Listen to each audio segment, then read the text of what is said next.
தேனி மாவட்டம் போடியில் டிவிகே நகர் பகுதியில் 2 சக்கர வாகனத்தை பெட்ரோல் ஊற்றி தீ வைத்து எரித்த நபர்களை சிசிடிவி காட்சிகள் அடிப்படையில் போடி நகர போலீசார் தேடி வருகின்றனர்.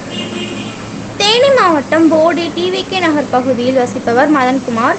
இவர் தனது பல்சர் பைக்கை தனது வீட்டின் முன்பாக நிறுத்தியிருந்தார். அருகில் சேதுராம் என்பவரது பல்சர் பைக்கும் நிறுத்தப்பட்டிருந்த நிலையில் இருசக்கர வாகனத்தில் வந்த 2 நபர்கள் பெட்ரோல் ஊற்றி தீ வைத்ததில் 2 பல்சர் பைக்குகள் தீயில் எரிந்து நாசமடைந்தது.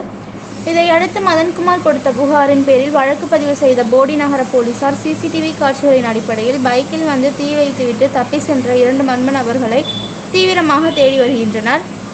நள்ளிரவில் நடைபெற்ற இந்த சம்பவம் அப்பகுதியில் பெரும் பரபரப்பை ஏற்படுத்தியுள்ளது.